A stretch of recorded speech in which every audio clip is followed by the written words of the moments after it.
आज हम सफर पर निकलेंगे एक ऐसी कहानी के जो दुनिया के सबसे बड़े महाकाव्यों में से एक है, महाभारत। चलिए इस महान गाथा के उन पहलुओं को समझते हैं जिन्होंने सदियों से हमारी सभ्यता को रास्ता दिखाया है। इससे सिर्फ एक कहानी मत समझिए, सनातन धर्म में तो इसे 5वें वेद का दर्जा दिया गया है। ये सिर्फ एक महाकाव्य नहीं, बल्कि धर्म, कर्तव्य और इंसानी जज्बातों का एक ऐसा गहरा समंदर है जिसमें जिंदगी के हर मोड़ के लिए कोई ना कोई सीख छिपी है।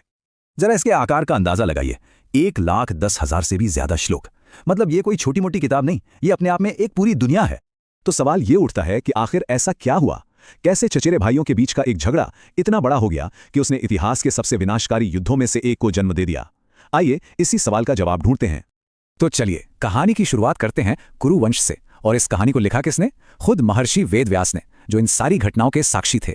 ये कहानी एक ऐसे परिवार की है जिसकी किस्मत से एक पूरे युग का भविष्य जुड़ा हुआ था।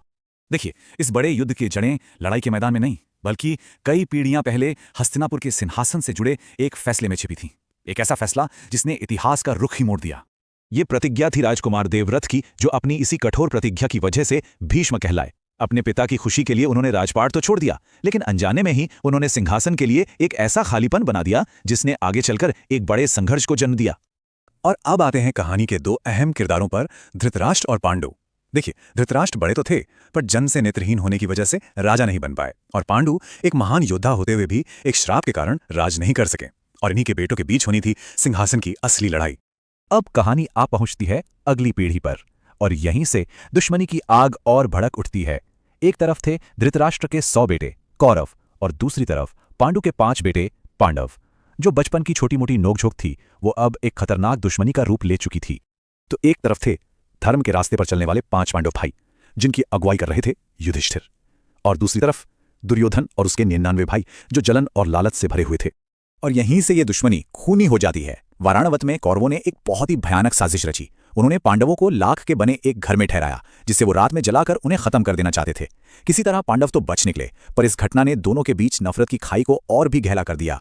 पांडव जब वापस आए तो उन्होंने अपना अलग राज्य बनाया, इंद्रप्रस्थ। लेकिन दुर्योधन की जलन वो कम नहीं हुई, और यही जलन उसे एक ऐसे खेल की तरफ ले गई जिसने सब कुछ बदल कर रख दिया। दुर्योधन के मामा शकुनी के छल कपट वाले चौसर के खेल में युधिष्ठिर एक एक करके सब कुछ हारते चले गए। पहले अपना राजपाट हारे, फिर अपने भाइयों को दांव पर लगा दिया, फिर खुद को हार बैठे, और आखिर में उन्होंने अपनी पत्नी द्रौपदी को भी दांव पर लगा दिया। भरी सभा में द्रौपदी का अपमान, उनके चीरहरण की कोशिश, ये वो पल था जहां से वापसी का कोई रास्ता नहीं बचा था। ये सिर्फ एक खेल की हार नहीं थी, ये धर्म पर, मर्यादा पर और एक स्त्री के सम्मान पर हमला था। और इस एक घटना ने युद्ध को तय कर दिया। इस अपमान की आग में जलते हुए भीम ने यह भयानक प्रतिज्ञा ली। इस एक कसम ने कुरुवंश के भविष्य पर आखिरी मोहर लगा दी और विनाश का रास्ता खोल दिया। तो इस खेल का नतीजा क्या निकला? पांडवों को मिला 12 साल का वनवास, और उसके बाद 1 साल का अज्ञातवास। मतलब 1 साल उन्हें छिपकर रहना था, और अगर पकड़े गए तो फिर से 12 साल का वनवास। 13 साल पूरे हुए, पांडव वापस लौटे, लेकिन दुर्योधन, उसने सुई की नोक के बराबर भी जमीन देने से साफ इनकार कर दिया। शांति की सारी कोशिशें बेकार हो गई, और कुरुक्षेत्र का मैदान महायुद्ध के लिए तैयार होने लगा। और फिर शुरू हुआ वो विनाशकारी युद्ध जो 18 दिन तक चला। एक एक करके बड़े बड़े योद्धा गिरते गए। 10वें दिन भीष्म, 13वें दिन अभिमन्यु, 15वें दिन गुरु द्रोण, 17वें दिन कर्ण, और 18वें दिन दुर्योधन का अंत हुआ। विनाश कितना बड़ा था, इसका अंदाजा लगाना भी मुश्किल है। पितामह भीष्म, गुरु द्रोण, कर्ण जैसा योद्धा, अभिमन्यु जैसा वीर, दुशासन, 100 के 100 कौरव, सब इस युद्ध की भेंट चढ़ गए। एक पूरी की पूरी पीढ़ी ही खत्म हो गई। युद्ध तो खत्म हो गया, पर कहानी अभी बाकी थी। पांडवों को जीत मिली, हाँ, पर यह कोई ऐसी जीत नहीं थी जिसका जश्न मनाया जा सके। इसकी कीमत बहुत बहुत भारी थी।